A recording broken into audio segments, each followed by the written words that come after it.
कल हमने पढ़ा था के ग्रुप के idioms and phrases, S T. Bakshi, Arihant.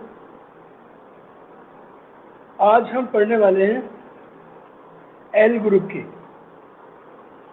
और मेरी किताब में है ये 240 पर।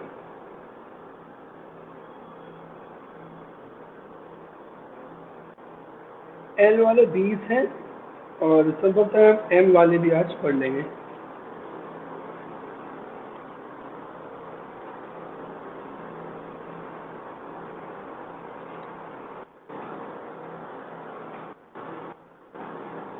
उम्मीद करता हूँ आप लोगों ने ये याद कर लिए होंगे।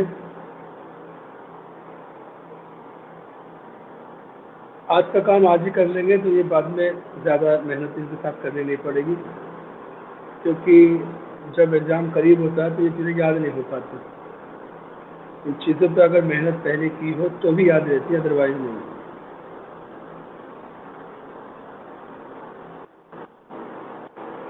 स्क्रीन शेयर कर रहा हूँ मैं आपके लिए आज की, क्या हम आज पढ़ाने वाले हैं।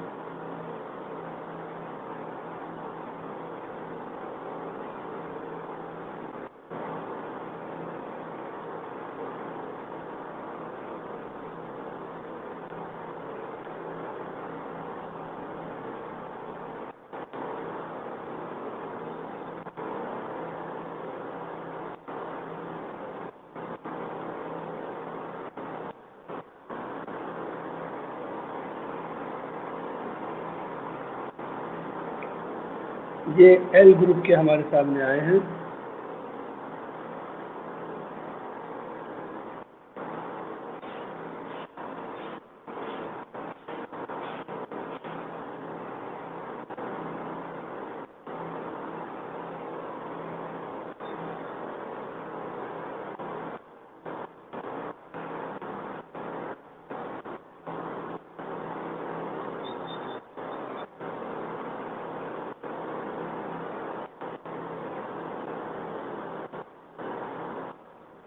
यस, स्क्रीन आपके सामने है और पहला ये है लॉस्ट इन द क्लाउड्स। आवाज़ ना है तो मुझे रिपोर्ट कर लें। पहले ये लॉस्ट इन द क्लाउड्स, बादलों में खोया रहना। बादलों में खोया रहना मतलब वैक्यूम में खोया रहना, समझ नहीं आना क्या करें क्या ना करें, टोटली कंफ्यूज होना। कंफ्यूज के लिए हमने पहले भी कई पढ़ लिए हैं, जैसे to be in a fix में होना, या टू बी एट सी,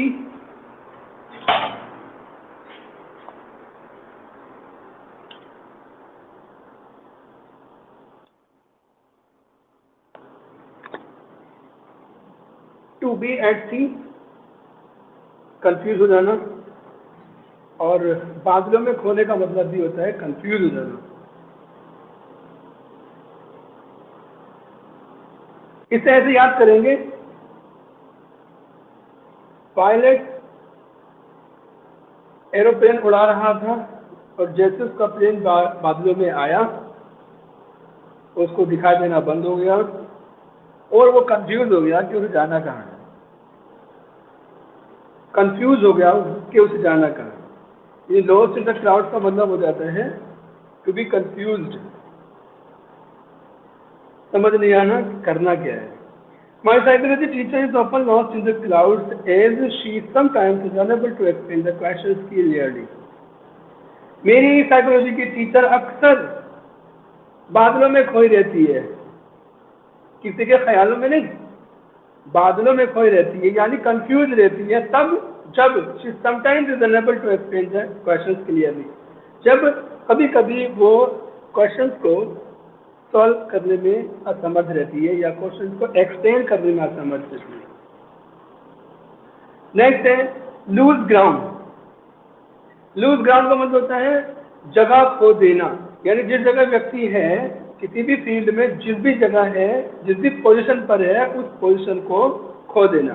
यानी फेल टू कीप पोजीशन, बिल्कुल आसान है। जैसे कि हिंदी, जैसा कि इसके शाब्दिक अर्थ से बात हम निकालेंगे, बिल्कुल वैसा ही इसका कॉनोटेटिव मीनिंग भी है। कॉनोटेटिव मीनिंग मतलब होता है शाब्दिक अर्थ, सॉरी भावात्मक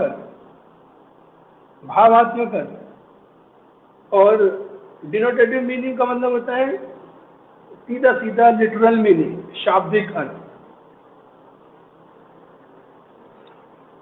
जैसे मैंने बताया था, अगर हम डॉग कहेंगे किसी को, मतलब किसी कुत्ते को कुत्ता कहेंगे, तो ये हमारा डॉग का डिक्शनरी मीनिंग है कुत्ता।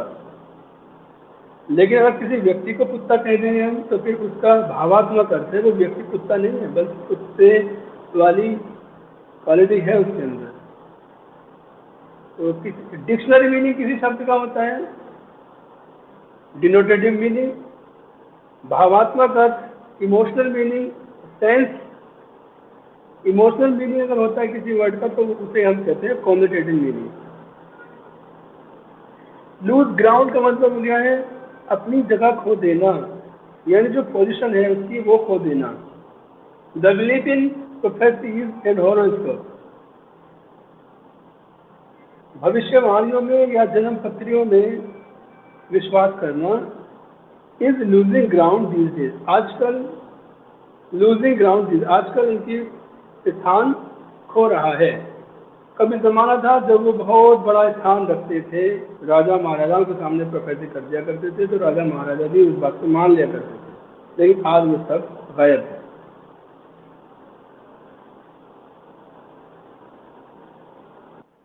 लाफ इन वन स्लीव, देखिए किसी की स्लीव्स, आस्तीनों में हंसना, मतलब सीधे सीधे सामने हंसना नहीं, सामने नहीं हंसना, बल्कि आस्तीन छुपा के हंसना।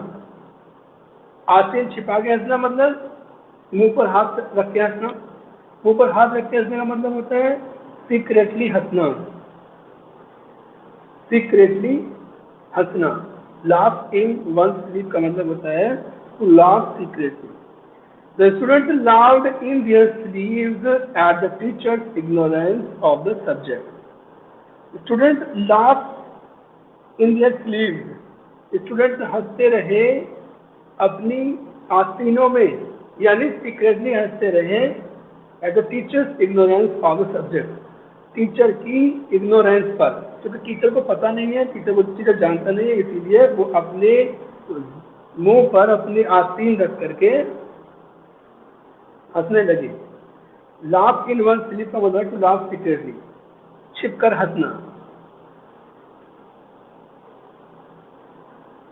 Leave no stone unturned, leave no stone unturned, इसे मैं समझ लेंगे बहुत सारे पत्थर पड़े हैं और आपको कोई चीज़ ढूंढनी है कि इन पत्थरों में मान लीजिए अंगूठी गिर गई, हम उस पत्थर को एक एक पत्थर को अगर उठाएंगे तभी वो अंगूठी मिलने के चांस हमारे हैं। ये भी हो सकता है कि आप पहला पत्थर उठाएं उसके नीचे अंगूठी हो, लेकिन ये जरूरी नहीं है कि पहला पत्थर उठाएं या दो चार पत्थर उठाएं उसमें एक अंगूठी आपको मिल जाए। ये मामला ऐसा बन सकता है आपको हर एक स्टोन उठाना पड़ेगा। लीव, देखो जैसा कि हम समझेंगे, leave no stone unturned, turn का मतलब घुमाना, अनटर्न्ड जैसा है वैसे पड़े रहना, बिना घुमाए छोड़ देना। किसी भी पत्थर को बिना हटाए छोड़ देना, इसकी हिंदी इसका शाब्दिक अर्थ ही है, किसी भी पत्थर को बिना हटाए छोड़ देना।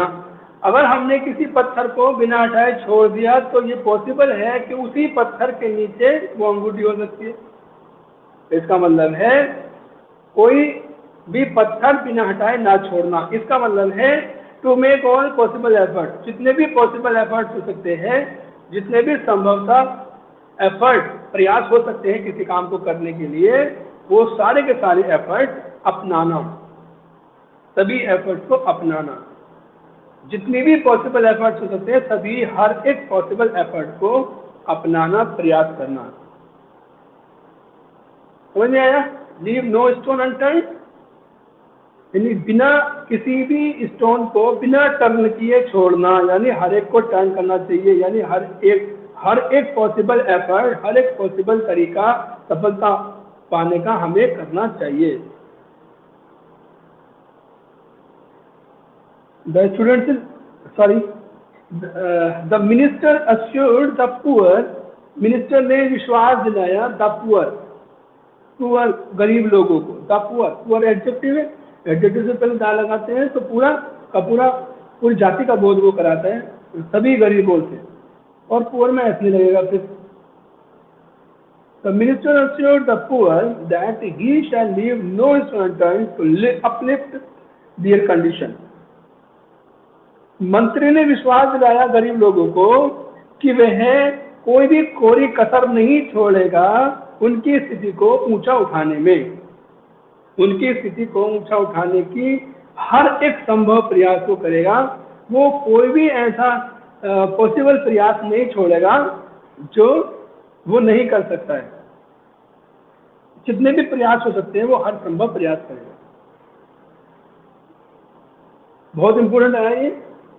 Leap in the dark, leap मतलब छलांग लगाना या फांदना, छलांग लगाना या कदम रखना या फांदना। इन द डार्क, अंधेरे में, अंधेरे में कदम रखना, अंधेरे में तीर चलाना या अंधेरे में कदम रखना। अंधेरे में कदम रखना क्या मतलब हो गया?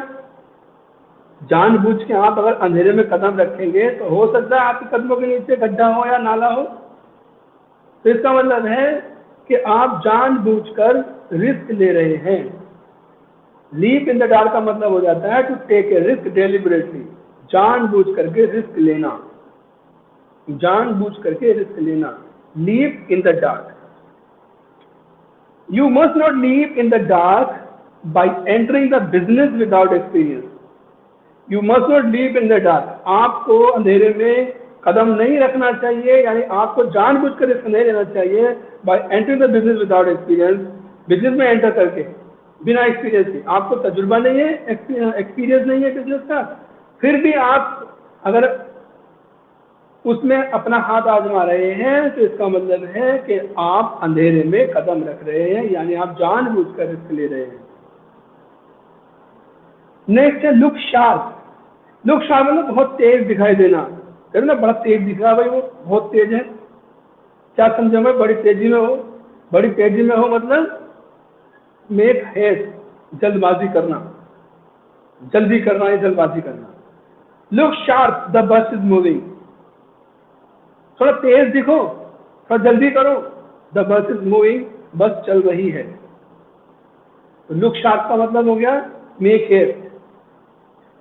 Late the cat out of the bag. देखिए आपने बहुत सारी, आप किसी के घर गए, मान लीजिए आप संजीव सर के घर गए, उनके यहाँ बहुत सारी बिल्लियाँ पल रही है और आपने बिल्लियों को अपने बैग में भर लिया। आपने जब बिल्लियों को बैग में भर लिया तो आपने उन बिल्ली को क्लोज कर दिया, यानी बंद कर दिया। अब जब उसकी ढूंढेर पड़ी, जब पता लगा कि भाई बिल्ली कहाँ गई, बिल्ली कहाँ गई, तो आपने क्या किया? अपने बैग में से बिल्ली को निकाल करके निकलने दिया। मतलब बैग तो बिल्ली तो निकलने के लिए चाह रही थी, आपने क्या किया? बैग में से बिल्लियों को निकलने दिया बाहर। तो इसका मतलब हो गया जो सीक्रेट आपके पास था, बिल्ली कहाँ गई कहाँ गई कहाँ गई, जो बैग में भर रखी थी, आपने वो सीक्रेट को डिस्क्लोज कर दिया। आपने उस सीक्रेट को क्या कर दिया? डिस्क्लोज कर दिया, खोल दिया, खुलासा कर दिया। तो let the cat out of the bag का मतलब होता है कोई सीक्रेट डिस्क्लोज करना, कोई बात ओपन कर देना। सुनीता हैज एट लास्ट, अंततः सुनीता ने, let the cat out of the bag, अंततः सुनीता ने डिस्क्लोज कर दी बात by confessing that she had stolen her brother's money. ये बात स्वीकार की कि उसने अपने भाई का पैसा चुराया है। She has at last let the cat out of the bag. Let verb है यहाँ पे, वर्ब के रूप में इस्तेमाल में होगा।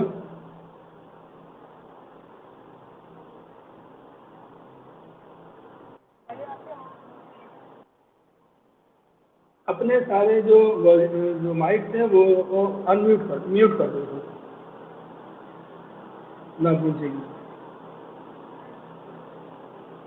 सुनीता ने अंत से अपने बैग में से बिल्ली को निकलने दिया, यानी डिस्क्लोज कर दिया, यानी सीक्रेट को ओपन कर दिया, खुलासा कर दिया, बाय कन्फेसिंग दैट, ये बात स्वीकार की कि she had stolen her brother's money, क्योंकि उसी ने ही चुराया था अपने भाई का धन।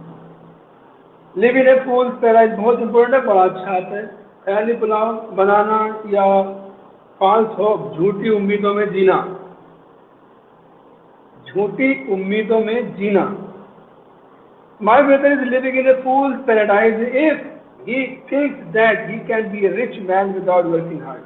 मेरा भाई बेवकूफ़ों की जन्नत में घूम रहा है, जी रहा है, बेवकूफ़ों की, मूर्खों के स्वर्ग में रह रहा है, यानी झूठी उम्मीदें पाल रहा है। यदि वो ये सोचता है, यदि वो ये सोचता है कि that he can be a rich man without working hard, वह बिना हार्ड वर्क के मेहनत कर सकता है, बिना हार्ड वर्क के बिकम रिच, धनी हो सकता है, अमीर हो सकता है बिना हार्ड वर्क के। अगर वो सोच रहा है तो वो मूर्खों के पैराडाइज में जी रहा है।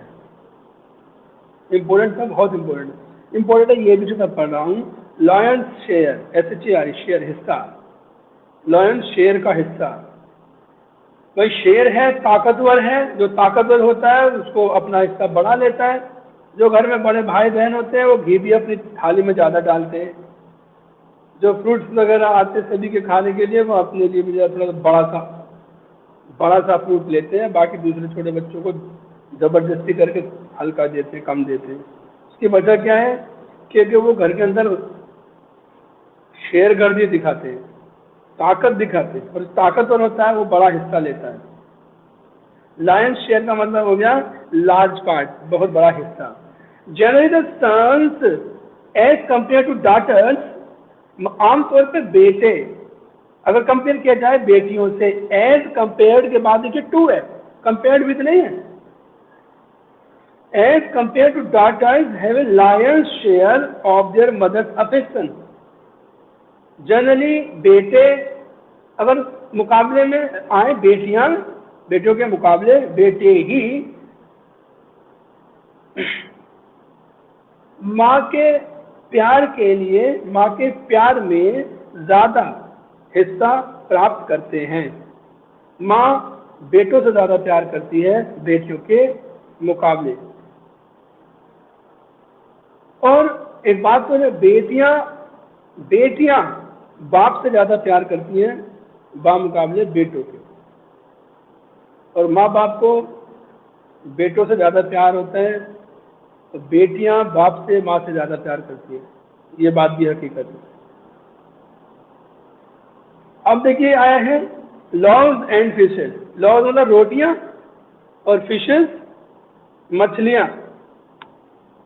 और हम बात करें दाल रोटी की, तो दाल रोटी की बात करें, साधारण सी जिंदगी चल रही है, कोई बात नहीं। लेकिन अगर हम बात करें मुर्ग मुसल्लम की, रोटियों की, मछलियों की, तो इसका मतलब है कि आपने इस दुनिया को अपनी जिंदगी में ज़्यादा तवज्जो दे दी। आपने दुनिया को अपनी ज़िंदगी में ज़्यादा तवज्जो दे दी। ज़्यादा तवज्जो आपने दुनिया में दे दी, तो क्या सिर्फ आप मटेरियल गेन्स, मटेरियल बेनिफिट्स के चक्कर में रहते हैं? बस अच्छा खाना मिल जाए, अच्छा पहनने के लिए मिल जाए, अच्छी गाड़ी, अच्छा घर, सब कुछ इस दुनिया की चीज़ें, हमने दुनिया की चीज़ों में अपना दिमाग लगा दिया, तो क्या material benefit, loaves and fishes का मतलब हो जाता है मटेरियल बेनिफिट्स, यानी इस समाप्त होने वाले संसार के फायदों के बारे में सोचते रहना।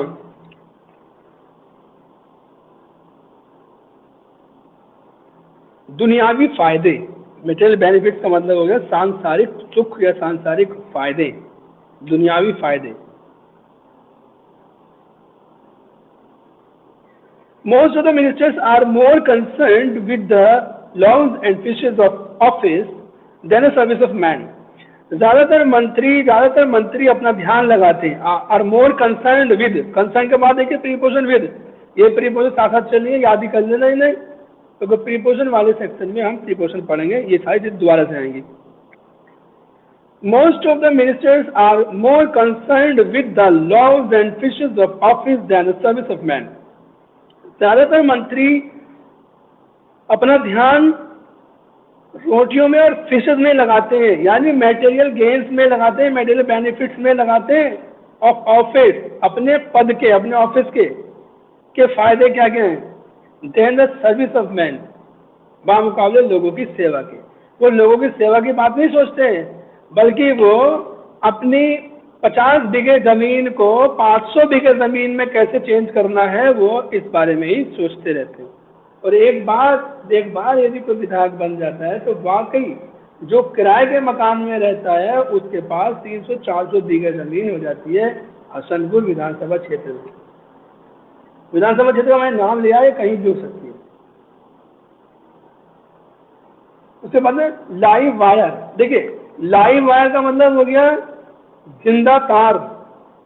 अगर आप बिजली के तार को पकड़ेंगे जिसमें बिजली नहीं आ रही, तो जाहिर सी बात है वो तो लाइव है ही नहीं, वो तो मरा हुआ तार है, लाइट आ ही नहीं रही उसमें।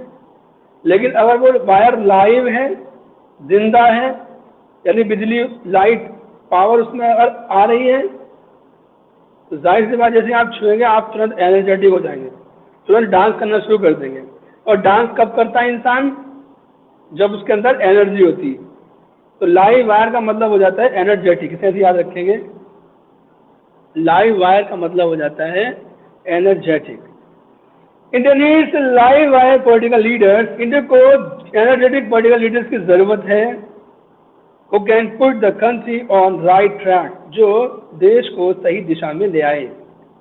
नेक्स्ट है 12, look a gift horse in the mouth। देखिए look a gift horse in the mouth, किसी के मुंह में, मतलब मुंह के अंदर गिफ्टेड हॉर्स को देखना। किसी ने गिफ्ट दिया और गिफ्ट है वो घोड़ा, तो घोड़ा तो बहुत बढ़िया गिफ्ट होता है। इसे ऐसे समझ लीजिए, जिस जमाने में घोड़े ट्रांसपोर्ट का साधन हुआ करते थे, तो घोड़ों की नस्लें आज के दौर के कारों की नस्लें, कारों के ब्रांड कह सकते हैं हम। किसी का बहुत बढ़िया अच्छा खूबसूरत घोड़ा है तो हम उस घोड़े की तुलना आज की होंडा सिटी या ऑडी से कर सकते हैं, क्योंकि आज के दौर का ट्रांसपोर्ट का मीडियम कारें हैं और उस जमाने के ट्रांसपोर्ट का मीडियम घोड़े थे। अब वो घोड़े अच्छी नस्ल के भी थे और बुरी नस्ल के भी थे। किसी व्यक्ति ने घोड़ा गिफ्ट में दिया, आपने उस घोड़े को, हाथी घोड़ा वाला जो चीनी की मिठाई होती थी, हाथी घोड़ा पहले 10 साल पहले चलती थी दिवाली पर, आपने उसे चीनी वाला घोड़ा समझ के वो मुंह में रख लिया। उसने तो दिया था आपको घोड़ा सवारी करने के लिए, और आपने सोचा अरे ये घोड़ा है, ये कहीं को घोड़ा है, ये घोड़ा कुछ नहीं है। आपने उस घोड़े को इतना छोटा घोड़ा समझा के मुंह में रख लिया। तो इसका मतलब है आपने उसके गिफ्ट की तौहीन की, आपने उसके गिफ्ट की को क्रिटिसाइज कर दिया। लुक ए गिफ्ट हॉर्स मतलब गिफ्टेड हॉर्स को, जो गिफ्ट दिया गया हॉर्स, तुम्हारे गिफ्ट में जो हॉर्स दिया गया है उसको ऐसे देखना जैसे कि वो हम मुंह में रख लेंगे इसे, यानी वो बेकार की चीज़ है, छोटी सी चीज़ है, आप उसको बड़ी चीज़ समझ के हमें गिफ्ट दे रहे हैं, लेकिन तो बेकार की छोटी सी चीज़ है। तो ये हो गई हमारी क्रिटिसाइज ए गिफ्ट।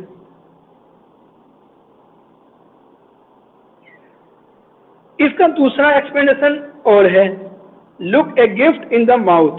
अब इसका मतलब ये हो जाता है, मान लीजिए आपको किसी ने गिफ्ट दिया और गिफ्ट आपने महसूस भी किया होगा, गिफ्ट हमेशा ढक के दिया जाता है, उसको रैपर में लपेट के दिया जाता है, एक सरप्राइज रखा जाता है कि वो खोलने वाला खोले उसे और देखे वो क्या चीज़ है।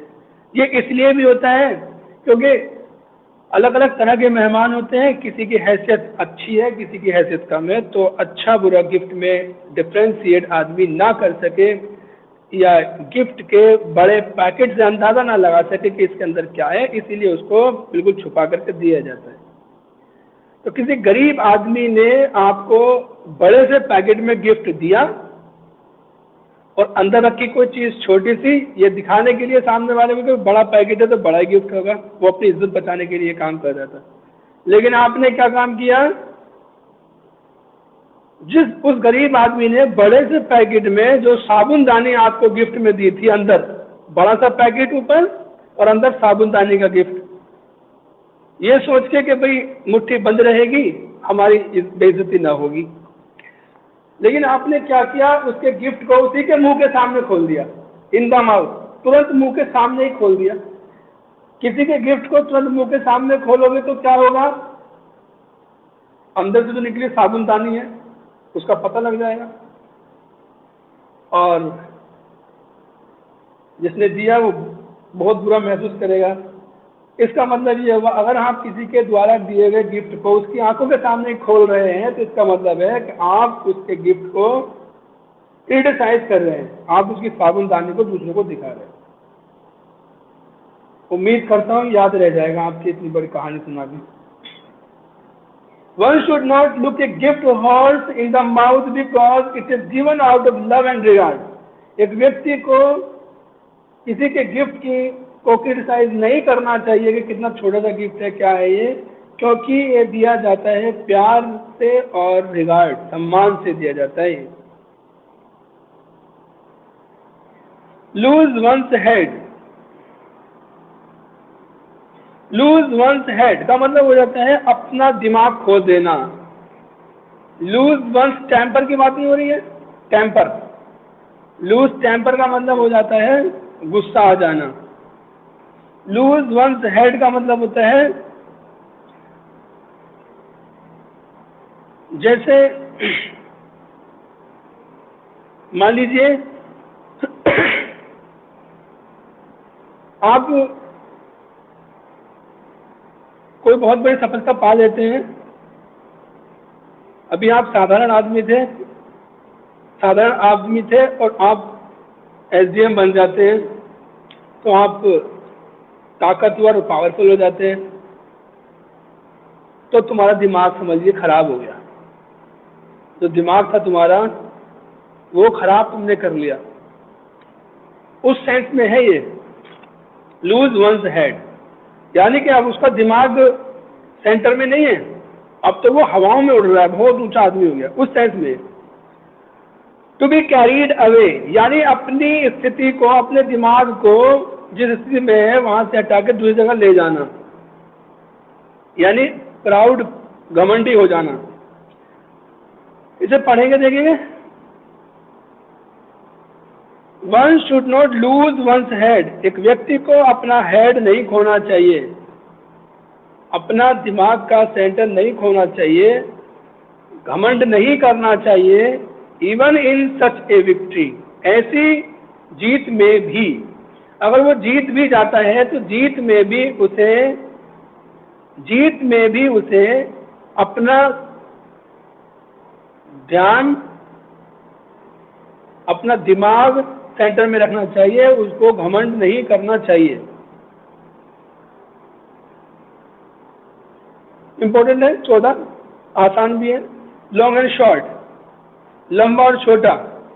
लॉन्ग एंड शॉर्ट का मतलब हो जाता है केवल लंबा नहीं, ब्रीफ में, क्षणिक, संक्षिप्त में, अपनी बात को कम शब्दों में संक्षिप्त रूप में कहना। The long and short of the principal speech, अगर मैं प्रिंसिपल की स्पीच को लॉन्ग और शॉर्ट पूरी को सुनूं और मैं उसका निष्कर्ष निकालूं, शॉर्ट में बताऊं, मतलब लॉन्ग एंड शॉर्ट का मतलब है इन शॉर्ट।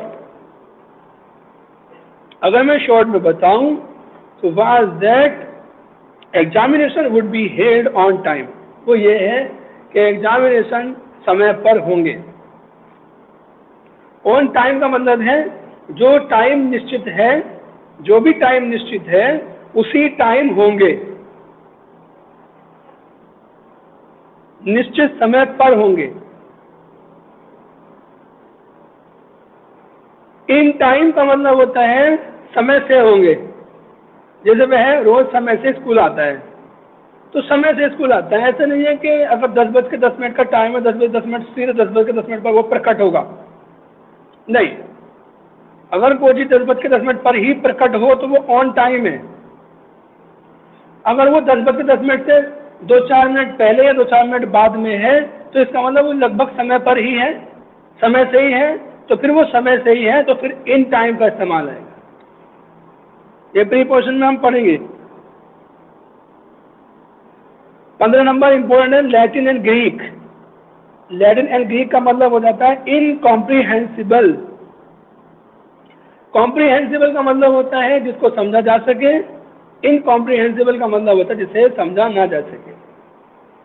जैसे उमूमन हम लोग कह देते हैं कि आप मेरी बात नहीं समझ पा रहे, क्या मैं चाइनीज थोड़ी बोल रहा हूँ। चाइनीज बोलने का मतलब है ऐसी भाषा बोलना जो हमें आती नहीं। तो यहाँ पर लैटिन और ग्रीक भी हमें नहीं आती। अगर कोई बात हमें लैटिन ग्रीक में बताई जाए तो इसका मतलब हो जाता है कि वो चीज़ हमारे लिए इनकॉम्प्रिहेंसिबल हो जाएगी, मतलब इनअंडरस्टैंडेबल हो जाएगी। The speech of literary persons is always Latin and Greek to illiterate person. Literary person, साहित्यकारों के भाषण हमेशा ही लैटिन ग्रीक हो जाते हैं बिना पढ़े लिखे लोगों के लिए, यानी इनकॉम्प्रिहेंसिबल हो जाते हैं, समझ से बाहर हो जाते हैं बिना पढ़े लिखे लोगों के लिए। Latin and Greek incomprehensible.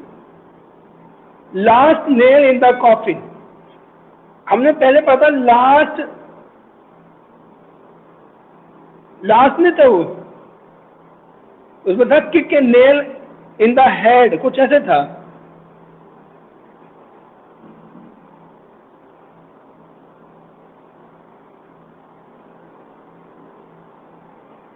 पीठ में नेल ठोकना, वो वाला था ना जो हमने बताया था। अब ये है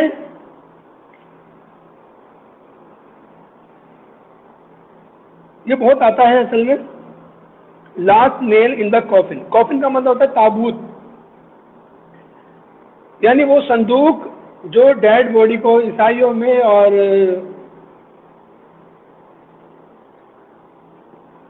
मेरे ख्याल से ईसाइयों में होता है सर। ईसाइयों में क्या होता है, जब कोई इंसान मर जाता है तो उसकी डेड बॉडी को एक संदूक बनाया जाता है उसकी बॉडी के साइज का, और उस संदूक में उसको रख देते हैं। रख करके उसके ऊपर तख्ते बिछा करके उसके अंदर कील लगा देते हैं। मतलब तख्तों को रख करके उन तख्तों को कील से ठोक देते हैं, यानी बिल्कुल उसको बंद कर देते हैं। तो last nail in the coffin का मतलब हो जाता है उस ताबूत में आखिरी कील ठोक देना। जब उस ताबूत में तख्ते ऊपर से रख करके आखिरी कील ठोक दी जाएगी तो इसका मतलब ये हो जाएगा कि अब काम पूरा हो चुका है, यानी उस डेड बॉडी का खात्मा हो चुका है। यानी वो व्यक्ति जो मर चुका है, अगर उसको यानी जो पहले उस व्यक्ति को ऐसे समझ लेंगे, पहले उस व्यक्ति को मार के बाद ताबूत में रख दिया, उसके बाद तख्ते बिछाए और उसको ठोक दिया, आखिरी कील भी ठोक दी। इसका मतलब है हमने उस व्यक्ति को बिल्कुल बर्बाद कर दिया, खत्म कर दिया। तो last nail in the coffin का मतलब होता है कॉजिंग रूम। कॉजिंग रूम का मतलब होता है बर्बादी के लिए, बर्बाद करना किसी को, या बर्बादी का सहारा होना। Second world war proved to be a last nail in the coffin of British imperialism. Second world war साबित हुआ ब्रिटिश इंपीरियलिज्म का, ब्रिटिश साम्राज्यवाद का। उस समय सारी दुनिया पर शासन कर रहा था ये ब्रिटेन, ग्रेट ब्रिटेन था ये अपने आप में। तो सेकेंड वर्ल्ड वॉर साबित हुआ ग्रेट ब्रिटेन के इंपीरियलिज्म के लिए ग्रेट ब्रिटेन के इंपीरियलिज्म के ताबूत में आखिरी कील का काम किया। आखिरी कील का काम क्या करना, उसका बर्बादी का सामान तैयार हो गया, बर्बादी की वजह बन गई। सेकेंड वर्ल्ड वॉर बर्बादी की वजह साबित हुआ।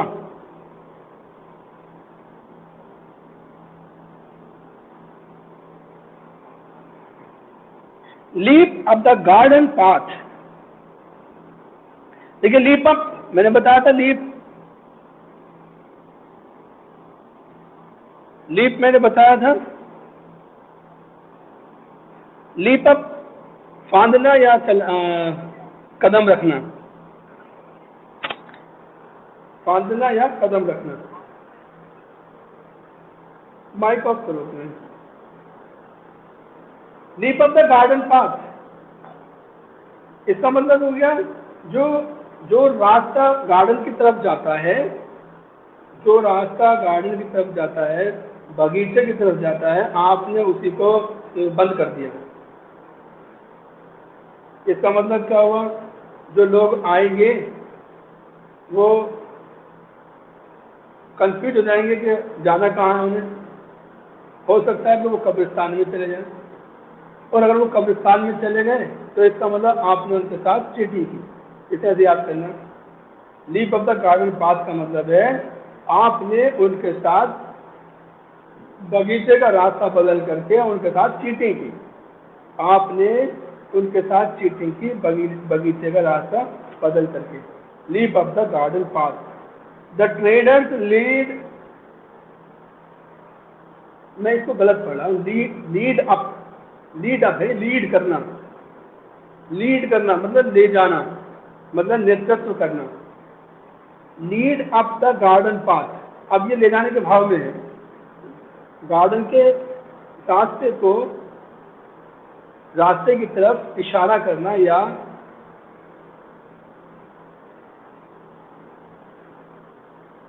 रास्ता दिखाना। यानी इसको आप ऐसे समझ लेंगे, कहानी थोड़ी बदलेंगे, गार्डन की तरफ, गार्डन का रास्ता दिखा देना। किसी व्यक्ति ने आपसे पूछा घर का रास्ता, किसी व्यक्ति ने आपसे पूछा घर का रास्ता, आपने क्या किया, उसको बगीचे का रास्ता दिखा दिया, तो इसका मतलब हुआ आपने उसके साथ चीटिंग की। Lead up the garden path, to cheat. The traders lead the credulous customers up the garden path by assuring them of warranty। एक वर्ड इसमें है क्रेड्यूलस, क्रेड्यूलस, क्रेडिबल। देखिए ये वर्ड हमने पढ़ा है, बताओ कामिनी क्या मतलब उसका, क्रेड्यूलस।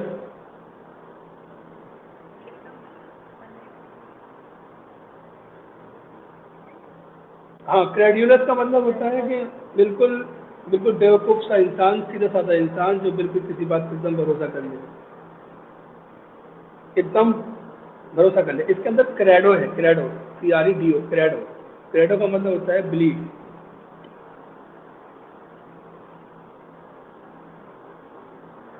यस,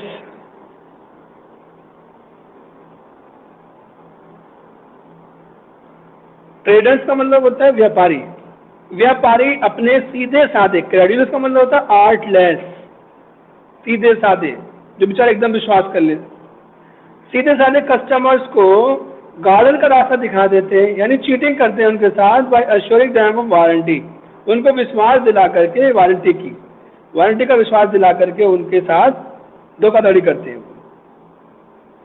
बहुत इंपॉर्टेंट है, बचपन से आपने सुन रखा होगा, लीप्स एंड बाउंड्स, दिन दूनी रात चौगनी, तरक्की करना, रैपिडली, बहुत तेजी से। लीप्स एंड बाउंड्स का मतलब होता है बहुत तेजी से, बहुत तेजी से का मतलब होता है दिन दूना रात चौगना। In comparison to India, India के कंपैरिजन में, देखिए इन कंपैरिजन टू, ऐसे ही एक्सप्रेशन पूरी जैसी की है, जैसी है वैसी लिखी जाती है। कंपैरिजन पहले इन, कंपैरिजन के बाद to, in comparison to India, India के कंपैरिजन में China has progressed by leaps and bounds in every field. India के कंपैरिजन में चीन ने प्रगति की है दिन दुनी रात चौगनी, इन एवरी फील्ड, हर क्षेत्र में। लास्ट स्ट्रॉ इंपॉर्टेंट है, याद करना थोड़ा मुश्किल होता है। Last straw,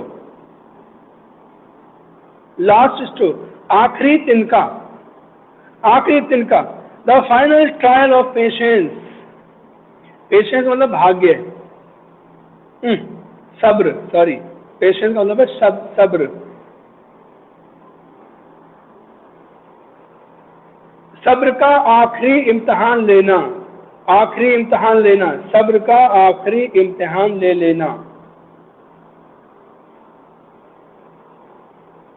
the Rowlatt Act was the last straw on the camel's back and whole India rose in protest against the British rule.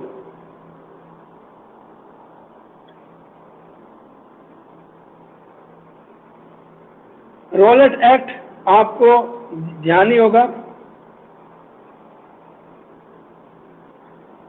Rowlatt act ने, जो रॉलेट एक्ट आया था, उसने आखिरी स्ट्रॉ का काम किया। ये पूरा पूरा जो है ना, वो यही है, last straw on camel's back, last straw on camel's back, ऊंट की पीठ पर आखिरी तिनका, पूरा से आता है। ऊंट की पीठ पर आखिरी तिनका। जल्दी जल्दी ये कहना, कुछ ऊंट ऊंचा, कुछ ऊंची ऊंट की पूंछ। जल्दी जल्दी कहना, ये बहुत अच्छा है, बचपन में ऐसा कहते थे। कुछ ऊंट ऊंचा, कुछ ऊंची ऊंट की पूंछ। तो last straw on the camel's back, ये पूरा इडियम है। इसका मतलब होता है कि सब्र का आखिरी इम्तिहान ले लेना, जब बांध ही टूट जाए। तो रॉलेट एक्ट ने काम किया था सब्र के आखिरी इम्तिहान का। And the whole India rose in protest against the British rule, और पूरा का पूरा देश ब्रिटिश रूल के खिलाफ हो गया। 20वां है, late the grass grow under feet. देखिए, अपने पैरों के, अपने कदमों के नीचे घास उगने देना। इसका मतलब इतने एक जगह इतने देर तक खड़े रहना, खड़े रहना, खड़े रहना कि आप जहाँ खड़े हैं वहाँ घास उगने लगे। इसका मतलब आप बेइंतहा मामले के अंदर डिले कर रहे हैं, डिले, देर कर रहे हैं। टू डिले द मैटर, मामलों को के अंदर डिले लाना, देरी करना। यानी लेट द ग्रास ग्रो, घास को उगने देना, अंडर फीट, कदमों के नीचे। We are bound to suffer if we let the grass grow under feet by postponing actions. We are bound to suffer. हम बंधे हुए हैं कष्ट झेलने के, यानी हम कष्ट झेलने में बंध जाएंगे। डेफिनेटली हम कष्ट ही झेलेंगे। यदि we let the grass grow under the feet, यदि हमने अपने कदमों के नीचे घास को उगने दिया, बाय पोस्टपोन एक्शंस, अपने एक्शंस को पोस्टपोन करने के द्वारा। पोस्टपोन का मतलब होता है टालना। काम टाल रहे हैं, बार बार टाल रहे हैं, देर कर रहे हैं, तो निश्चित रूप से हम सफर होंगे, कष्ट झेलेंगे। इस तरह से हमारे एल सेक्शन वाले पूरे हो चुके हैं। अगर आपको ध्यान हो तो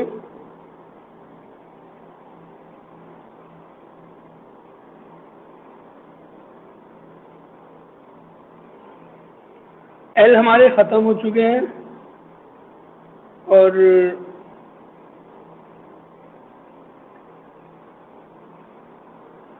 जो मैंने इम्पोर्टेंट बताए हैं और जिनकी कीज वगैरह मैंने बताई है, उन्हें अच्छी तरह से आप याद करेंगे। बहुत आसान है, इस तरह से अगर आप याद करेंगे तो मेरे ख्याल से याद आसानी से हो जाएंगे। बाकी हम अगली वीडियो में एम वाले पढ़ेंगे।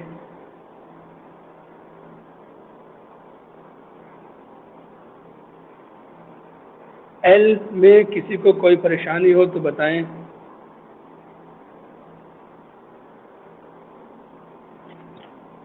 हमारे अरे हमारी क्लास में तो आज 18 लोग आ गए। ये बरसाती मेंढक कौन कौन है, जरा उनके नाम बता दीजिए। बरसाती मेंढक समझ रहे हैं? सब अपनी अपनी वीडियो ऑन करो, नहीं तो फोड़ दूंगा अपने फ़ोन को, बता दे रहा हूँ। अब तुमसे खरीदवा लूंगा नया फ़ोन एप्पल वगैरह का। शिवा बहुत लेट आई हो तुम।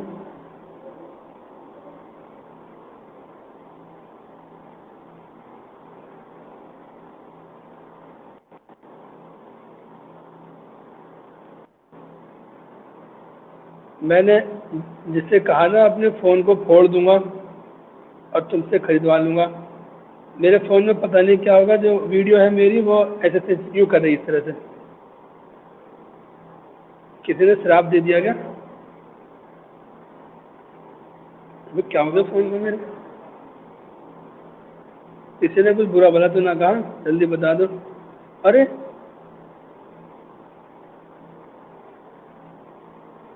ये क्या हो रहा है? शिवा का और जेपी सर का जो वीडियो है और मेरा वीडियो, मतलब ऐसे ऐसे ऐसे से हो रहा है, पता नहीं क्यों। मतलब तीनों तीनों एक साथ आ रहे हैं, पता नहीं क्यों ये। अच्छा मुबशरा भी आ गई, बरसाती मेंढक। वो सिर्फ प्रकट हो। ओहो मुबशरा प्रकट हो गई शायद। वो सिर्फ पढ़ाई करने में तो इतनी मार लगाऊंगा, बता दे रहा हूँ तुझे। तूने बहुत दुखी कर रखा है। और वीडियो हो रही है, अपलोड भी होगी यूट्यूब पर, समझे? अनिता मैडम हंस रही है। तुझे बुखार हो रहा है मुबशरा? हाँ चला बदल वाले।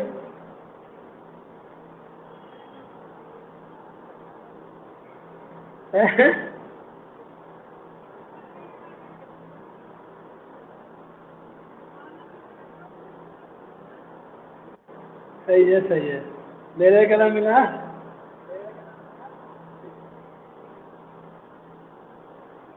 हाँ वो सर वो जो गरारे के लिए कहा था ना, उससे बहुत फायदे हो रहे हैं।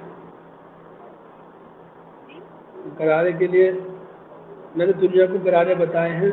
मुझे ऐसा लग रहा है कि मुझे भी गरारे पढ़ने पड़ सकते हैं आज।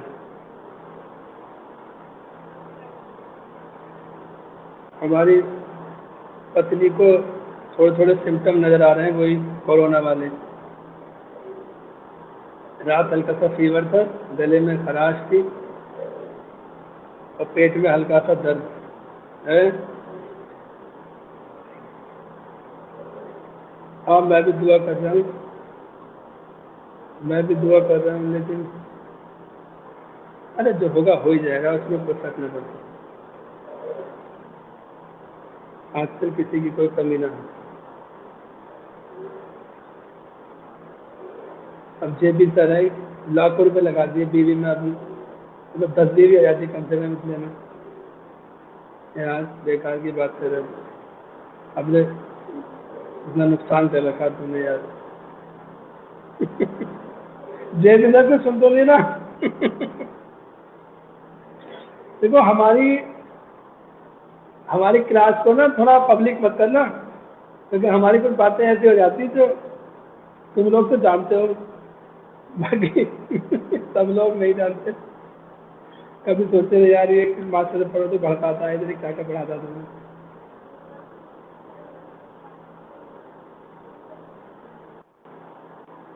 इसीलिए तो डालू भाई कि ज्यादातर लोग इसी बात को सुनने के लिए देख लेंगे और मेरा वॉच टाइम बढ़ेगा।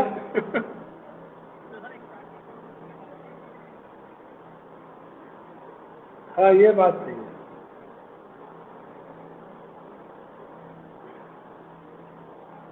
ये बात है।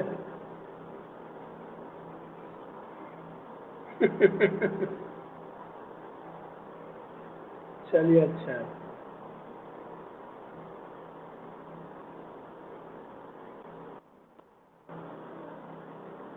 देखो दिलेर बस काम ही नहीं है, काम नहीं का सिलेक्शन होगा बस। जितने लोगों ने वीडियो ऑन कर रखी है ना, समझ लो इन्हीं के लिए मेरे अंदर से दुआ निकल रही है कि या अल्लाह पाक जितने लोगों ने इन्होंने वीडियो ऑन कर रखी है इनका सिलेक्शन करा दो, और जिन लोगों ने वीडियो ऑफ कर रखी है इनके बारे में तो सोच लेना।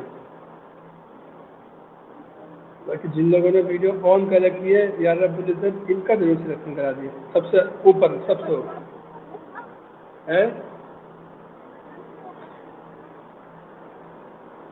क्यों ना दूं, मर्जी है मेरी, तुम लोग वीडियो भी ना ऑन करो। अरे वीडियो ऑन करने से थोड़ा सा डिसिप्लिन बैठता है आदमी और डिसिप्लिन में पड़ता है, इसका ये फर्क होता है। मेरा मकसद तुम्हारे चेहरे देखना नहीं है, मैंने तुम्हारे चेहरे बहुत अच्छे देख रखे हैं, कोई दिक्कत नहीं है। हाँ, लेकिन वीडियो ऑन करके थोड़ा ये है कि एक तो ये है कि जो कल कपड़े पहन रखे थे वो मेरी नज़र में है कि आज इसने ये कपड़े पहन रखे, तो इसका मतलब ये नहाए धोए हैं, मतलब सुधरे हैं। हाँ, शिवा ने 2 दिन से वही कपड़े पहन रखे थे, आज थोड़े बदले हुए से नजर आ रहे हैं। तो इससे ये रहता है कि डिसिप्लिन होके आदमी पड़ता है, दाएं बाएं इधर नहीं करता, क्योंकि उसे ये ध्यान रहता है कि वो कैमरे की निगरानी में है। हाँ बोल रहा हूँ।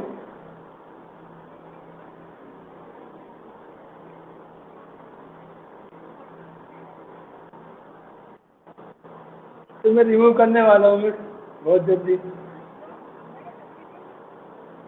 हाँ, तुम्हें एक जानकारी देनी है तुम्हें। एक नया मैं ग्रुप बना रहा हूँ इंस्टाग्राम पर। आप लोग इंस्टाग्राम इंस्टाग्राम ने टेलीग्राम, सॉरी, आप लोग टेलीग्राम डाउनलोड कर लेना अपने मोबाइल में। टेलीग्राम पर एक मैं ग्रुप बनाऊंगा, जितने लोग यहाँ उपस्थित हैं वीडियो ऑन वाले उन्हीं को नोटिफिकेशन भेजेंगे हम।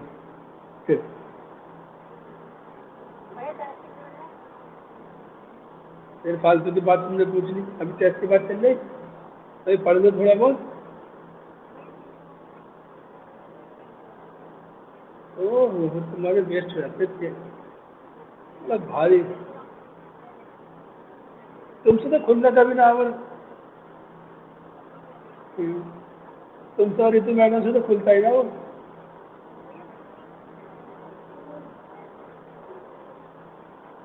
आज ऋतु मैडम नजर नहीं आ रही,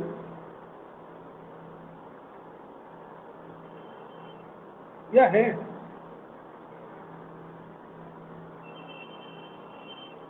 कुछ कुछ छत पे चला गया आपने, छत दिखाई दे रही रजनी की शायद। इशाक रजा भी पता नहीं कहाँ है, मुंह दुबका के। शिवा आगे भगा दूंगा या तो सब लोग आ जाओ। अरे रजनी आ गई छत पे, वीडियो ऑन है।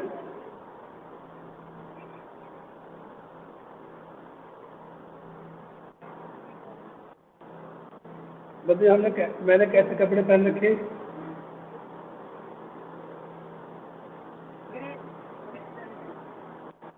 रेड शर्ट है।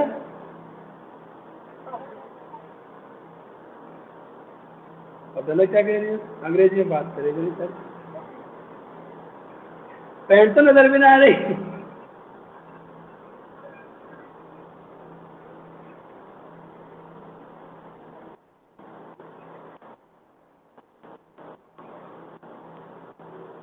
अजय सर देखो घर के अंदर ही बैठे हो लगा के मास्क,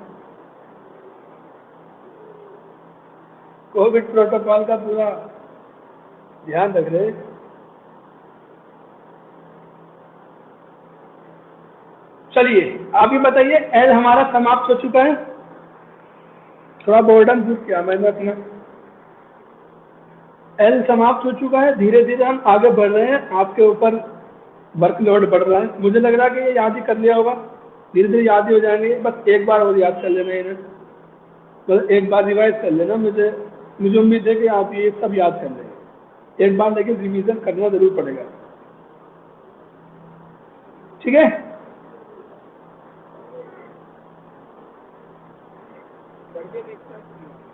हाँ जी, बोलिए।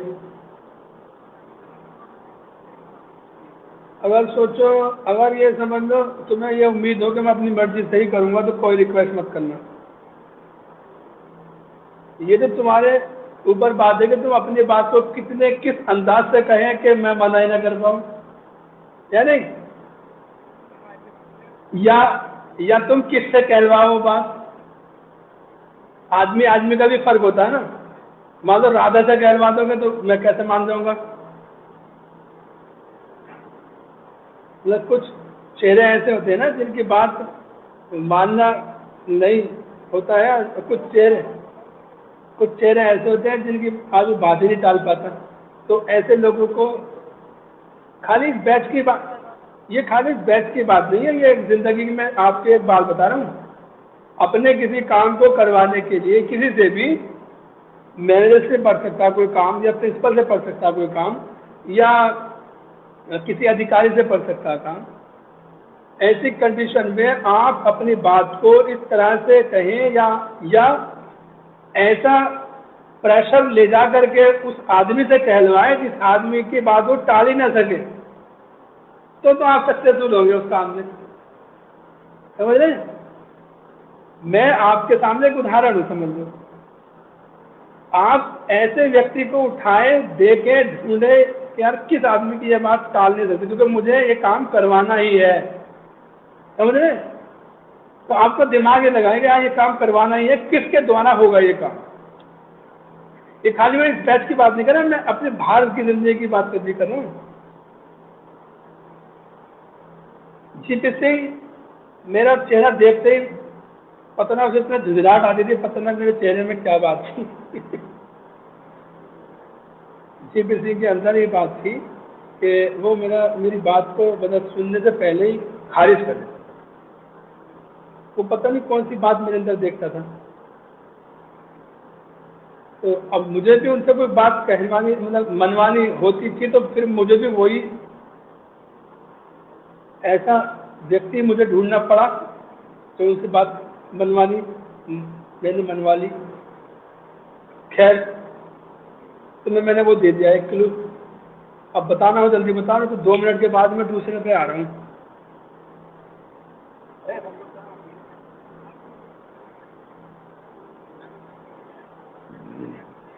बात ये है ना, अगर सीधे कह दोगे और रिजेक्ट उस अंदाज से कहोगे कि मैं रिजेक्ट कर दूँ, तो क्या फायदा ऐसे कहने का। अगर मनवानी है तो ऐसे कहो ना कि इस तरीके से कहोगे मान ही लूँगा।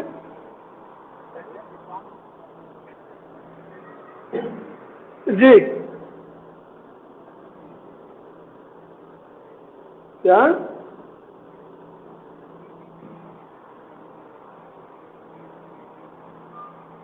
मैं मैंने कितना दिया तुम्हें सिलेबस में? GHIJKL और M और पढ़ा दूंगा ये। बस इतना है सिलेबस। पीछे का तो दिया ही नहीं अभी। क्यों याद दिला रहे हो पीछे की बात? क्यों भाई? पीछे की बात याद क्यों दिला रहे हो मुझे?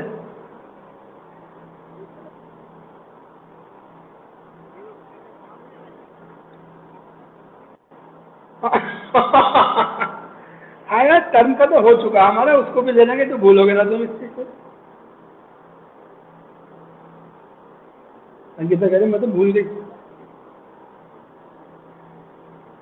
बताओ क्या करना है? असल में बात यह है कि किसी को इतना डराओ कि डर का एहसास हो उसे। अब इतना भी ना डराओ कि डर का एहसास ही होना बंद हो जाए। तो मैं सोच रहा हूँ कि इतना सिलेबस ना दूँ तुम्हें कि तुम अपनी किताब छोड़ उछाड़ के अलग डाल दे कि अरे जो होगा देखा जाएगा, जो अब ना होने का हमसे इतना याद, छोड़ो जो होगा देखा जाएगा, जितना आगे आ जाएंगे ना आएंगे कोई बात नहीं। तो मैं यही नहीं चाहता तुमसे कि तुम फ्रस्ट्रेट होकर अपनी किताबें छोड़ दो।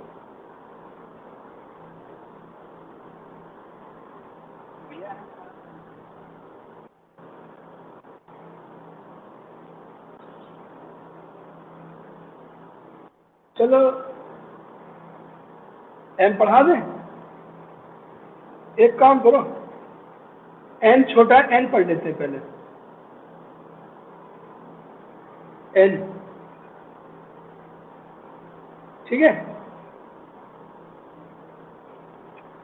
एम में थोड़ा सा टाइम लगेगा।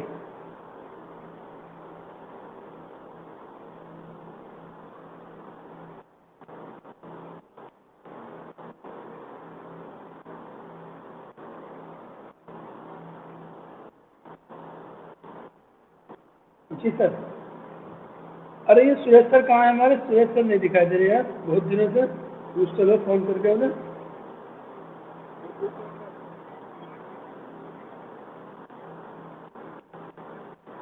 फोटो खींच के और मतलब कैसे समझ में नहीं आया क्या करें शाहरुख?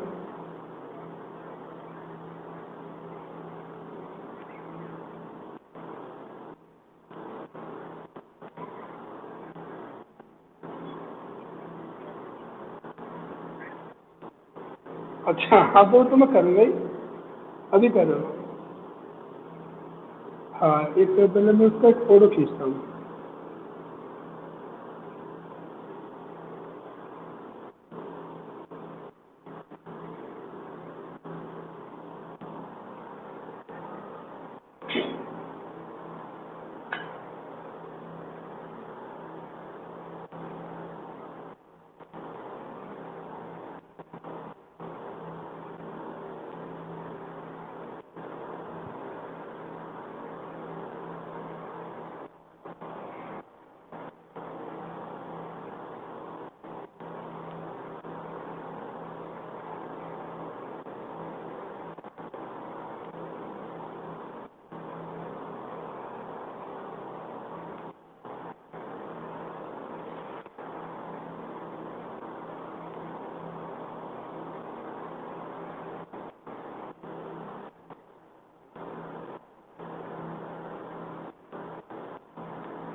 इतनी देर में तो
नल एंड वाइड।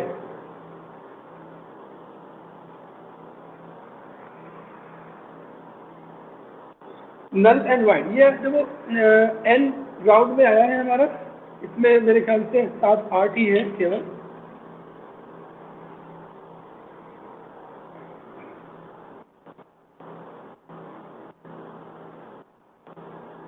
हो नहीं रहा।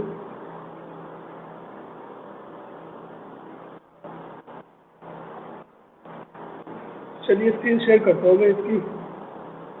नल एंड वाइड से शुरू हो रहा है ये।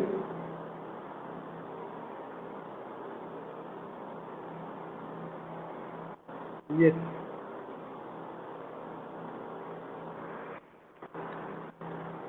पहला ही इडियम एन ग्रुप का नल एंड वाइड है।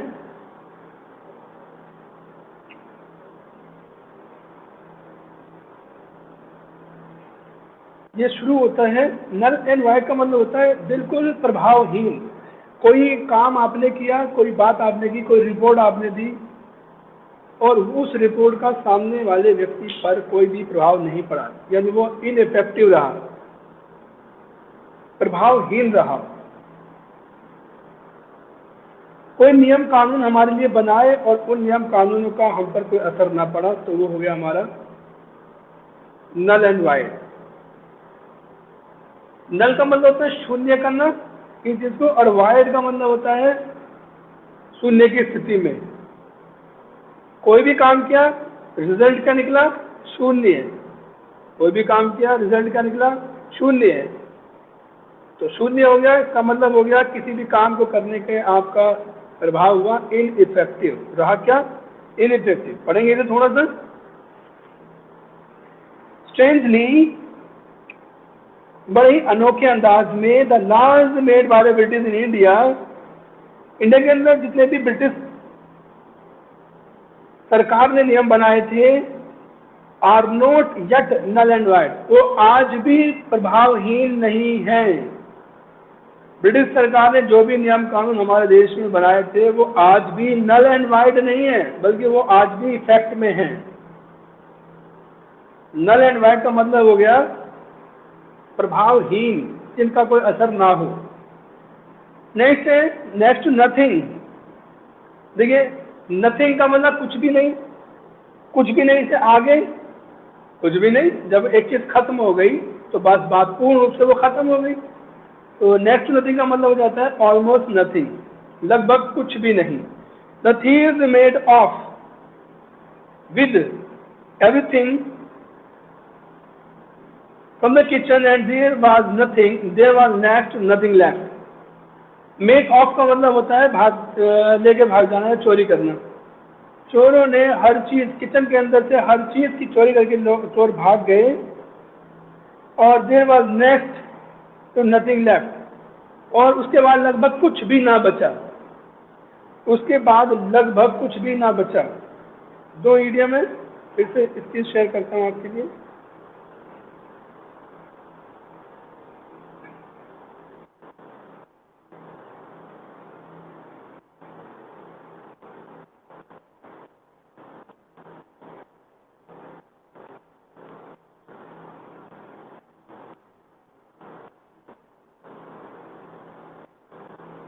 थर्ड हमारा आता है नेक एंड क्रॉप।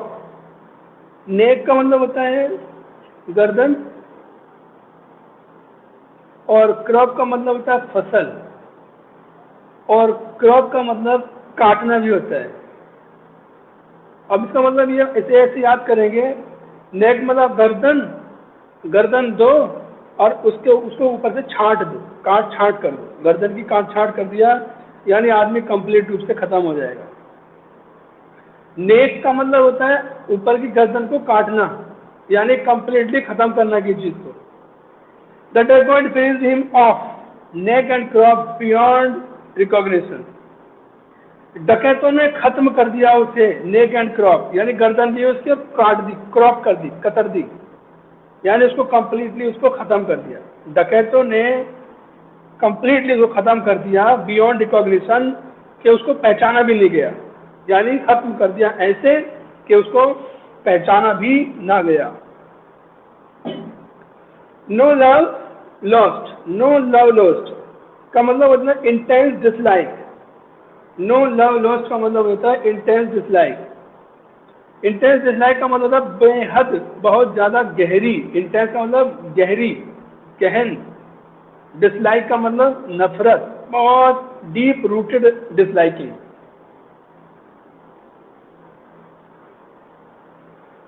बहुत थोड़ा सा मुश्किल है याद करना। अगर हम इसको शाब्दिक अर्थ से देखें, नो लव लॉस्ट, दिल के अंदर प्यार खोया नहीं, खत्म नहीं हुआ। दिल के अंदर जो प्यार था वो खत्म नहीं हुआ, खोया नहीं। इसका मतलब है यानी बहुत प्यार है, लेकिन इसका उल्टा मतलब है बहुत ज्यादा नफरत। इसे हम ऐसे याद करेंगे, इसको आप ऐसे याद करेंगे, ये कहानी में थोड़ी सी अभी छाप रहा हूं। जैसे एक लड़की और एक लड़का आपस में मोहब्बत करते हैं। लड़की ने हल्का फुल्का धोखा दे दिया उसको। अब लड़का बहुत परेशान। कुछ दिनों के बाद लड़की वापस आती है। अब वो लड़का ये कहता है, नो लव, अरे अब दिल में प्यार नहीं है, लॉस्ट, अब तो वो खत्म हो गया। लॉस्ट को ऐसे समझेंगे, गेट लॉस्ट, भाग जाए यहाँ से। अब दिल में प्यार नहीं है, नो लव, अंदर प्यार नहीं है, बल्कि लॉस्ट, आंखों की नजर से, आंखों के सामने से खो जा, लॉस्ट हो जाए। मतलब अब दूर हो जाओ, मन के अंदर तुम्हारे प्रति अब नफरत है, प्यार नहीं, भाग जाओ, लॉस्ट, नफरत, नजरों के सामने से तुम बिल्कुल गायब हो जाओ। There is no love lost between the two neighbours, दो पड़ोसियों के बीच में कोई प्यार नहीं बचा। Nip in the bird, nip in the bird, कली को खिलने से पहले ही उसके अंदर पिन लगा देना। जब कली को खिलने से पहले उसमें पिन लग जाती है तो फिर वो कली खिलती नहीं है। यानी किसी भी चीज को पूरी होने से पहले, किसी भी बुराई को शुरू होने से पहले खत्म कर देना। बुराई को शुरू होने से पहले ही खत्म कर देना। Nip in the bird, to destroy the very beginning, in the very beginning, शुरुआत में ही चीजों को खत्म कर देना। The evils of society must be nipped in the bird, समाज के इविल्स को शुरुआती अवस्था में ही खत्म कर देना चाहिए। यानी जिस तरह से बड मतलब कली, फूल की कली के अंदर आप निप लगा देंगे, पिन लगा देंगे, पिन से उसमें उसको चुभो देंगे, तो फिर उसके अंदर से उसका विकास नहीं होगा। फूल खिलने से पहले आप उसको खत्म कर दिए हैं। सिक्स है, not worth one salt, not worth one salt, किसी के नमक के काबिल ना होना। वर्थ का मतलब काबिल, वंस अपने या किसी के, साल्ट होता है नमक। हम कह सकते हैं कि तुम मेरे नमक के बराबर भी नहीं हो, यानी तुम मेरे दस्तरखान पर, तुम मेरे घर पर खाने के काबिल नहीं हो। यानी तुम्हारी हैसियत इतनी नहीं है कि तुम मेरे साथ खाना खा सको। यानी तुम डिजर्व नहीं करते, not deserving. Not worth one salt का मतलब हो गया नॉट डिजर्विंग। ऐसे याद करेंगे इसे, साल्ट डलता है खाने में, तो खाने पर बैठाने के काबिल भी नहीं है कोई व्यक्ति, इसका मतलब है वो डिजर्व नहीं करता है। We should not have the persons who are not worth their salt, हमें हेल्प नहीं करनी चाहिए ऐसे लोगों की जो हमारे हैसियत के ना हो, जो हमें डिजर्व नहीं करते।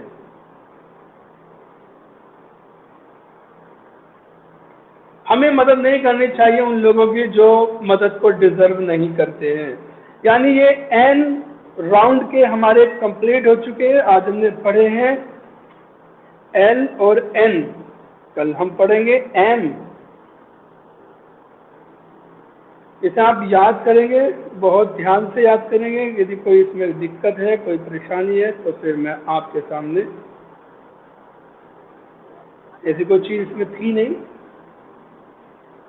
आपके सामने मैंने एक कहानी सुनाई, नो लव लॉस्ट। इसे आप जरूर याद करें कि वो प्यार छोड़ के चली गई, और जब वो वापस आई तो उसने कहा कि अब इस दिल में इस दिल में प्यार नहीं है, अब लॉस्ट, जा मेरी आंखों के सामने से गायब हो जा, नहीं तो तुझे छोड़ेंगे नहीं, तेरे सीने में हम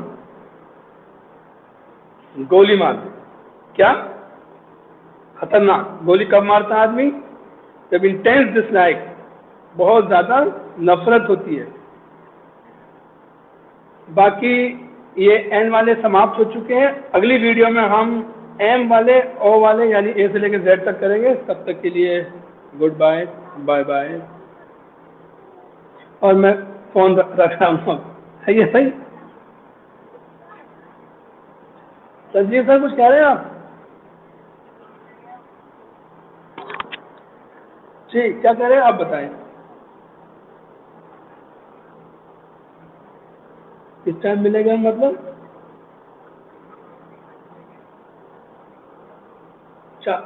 देखो देखो कितने बजे, 4 बजे संभव, अच्छा 5 बजे देख लेंगे।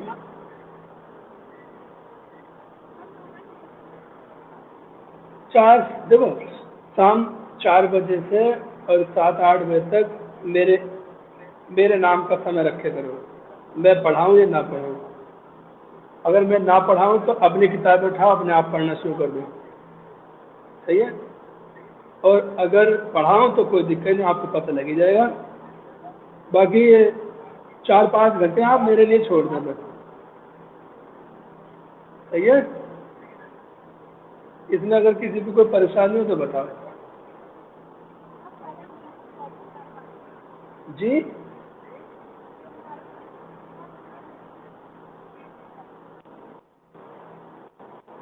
ये मेरी समझ में नहीं आया। पहली बात तो आप बोल कौन रहे हैं, और दूसरे आप संगीता, अच्छा संगीता क्या कह रही है, समझ में नहीं आई तुम्हारी बात।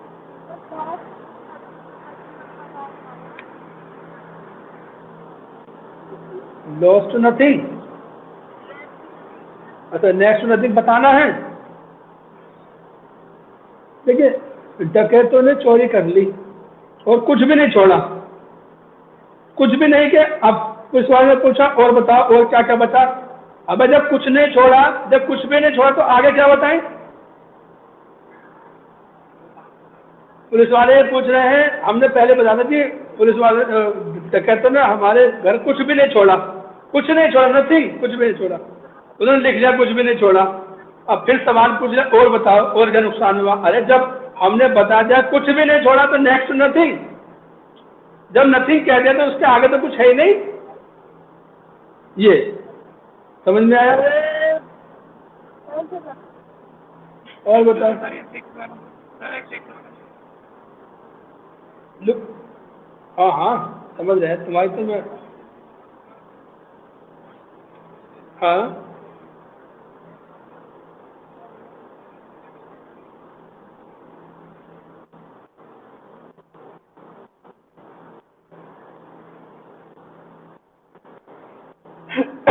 मुझे ध्यान नहीं आ रहा, मुझे बताओ क्या है।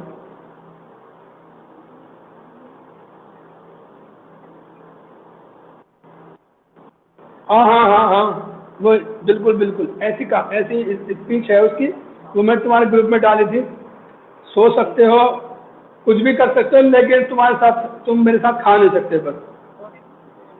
हम्म, हम्म, हाँ, तुम मेरे नमक के काबिल नहीं हो, यानी नमक के काबिल नहीं हो, क्या मतलब मेरे दस्तरखान पे बैठने के काबिल नहीं हो। हाँ। ते- नमस्ते। 13 लोग हैं हमारी, हमारे आशियाने में 13 लोग हैं। अभी 17-18 से, हाँ 17-18 थे अभी, और अभी अब 12 हो गए। 12 कौन भागा? क्लास ऑफिशियली खत्म हो गई आपकी। अगर आप जाना चाहें तो जाना चाहें तो चले जाएं, बात करना चाहें तो बात कर लें।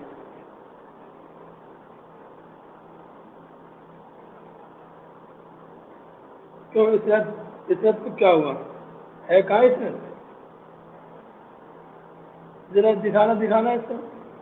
हाँ, वालेकुम अस्सलाम। और भाई इसरत कहाँ है तू आजकल यार? पास है? तो पास कहाँ है यार तू तो? तो दूर है लेकिन दिल के करीब है।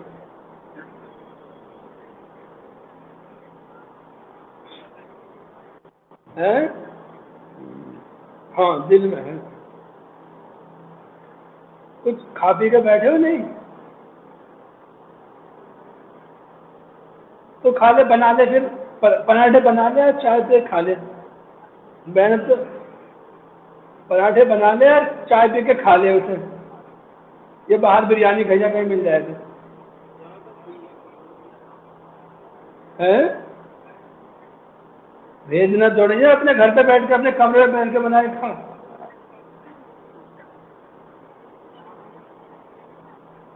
मैंने न बनवाया, मैं तो जगह खा के आराम से डका ले रहा हूँ बैठ के।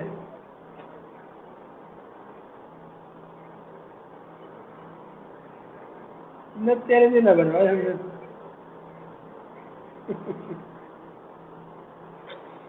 कमरे पे आराम से पराठे बना और खा।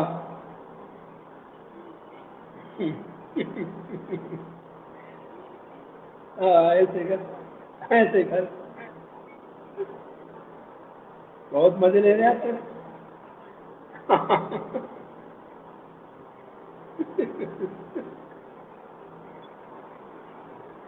चलो भाई, अभी किसी को कोई बात हो तो बताएं। राजेंद्र सर, राधा वर्मा, नमस्ते। एलटी ग्रेड सर, नमस्कार सर। कुछ याद करना है नहीं? यार तुम तो चले गए, गायब हो गए तुम तो यार।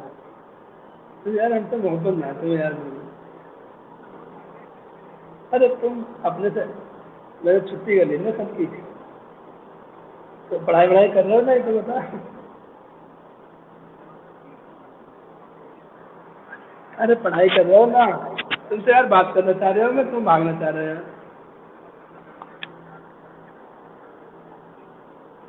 हैं? मेहमान कौन आ रहे हैं? शादी वादी कर दी अभी? तो पूरा दिन तो बिजी होगा तुम्हारे तो।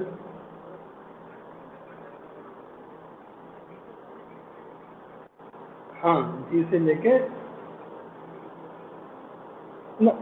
ये तो ज़्यादा हो गया ना, बहुत दिन हो गया ना अभी छोड़े हुए। तो अब एक आध हफ्ते में ले लेंगे पूरा। नहीं, ये तो करो ना पहले, जितना आज हो जाएगा। जी से लेके, बस जी से लेके और एन तक हो गई आज। एम है नहीं उसमें। तो ऐसे ही दो तीन हिस्सों में ले लेंगे ना, क्या है नहीं? ज़्यादा ना रही यहाँ से। तो है तो बतेरे सारे।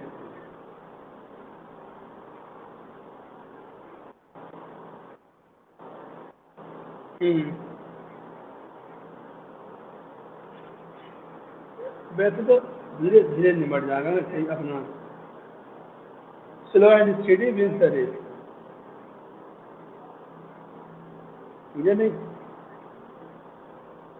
मुझे रखनी तुमने यार है।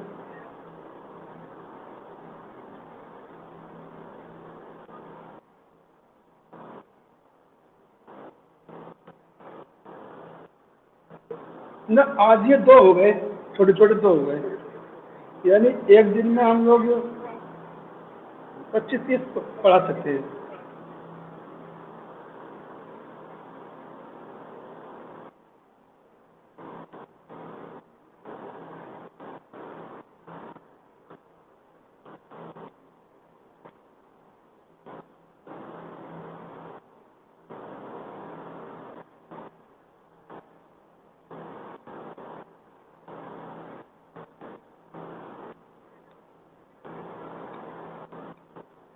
मैंने रिचार्ज करवाया 12 GB का।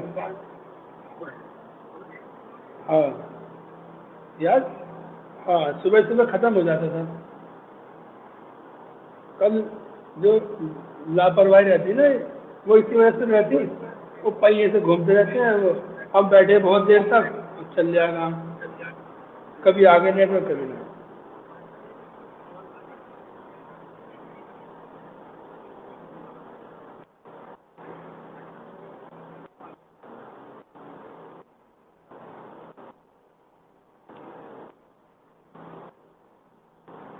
चलो मेहनत कर रहे हैं ना। हाँ ठीक, ओके, इंशाल्लाह।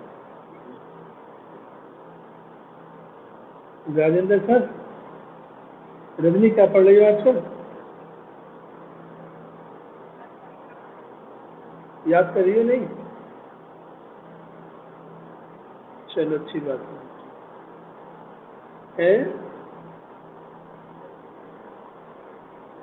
शाम को मैं असल में टेस्ट लिख रहा हूँ, लिखूंगा 4 या 5 बजे पढ़ाऊंगा, देख लेना। देख, ठीक है फिर। ओके।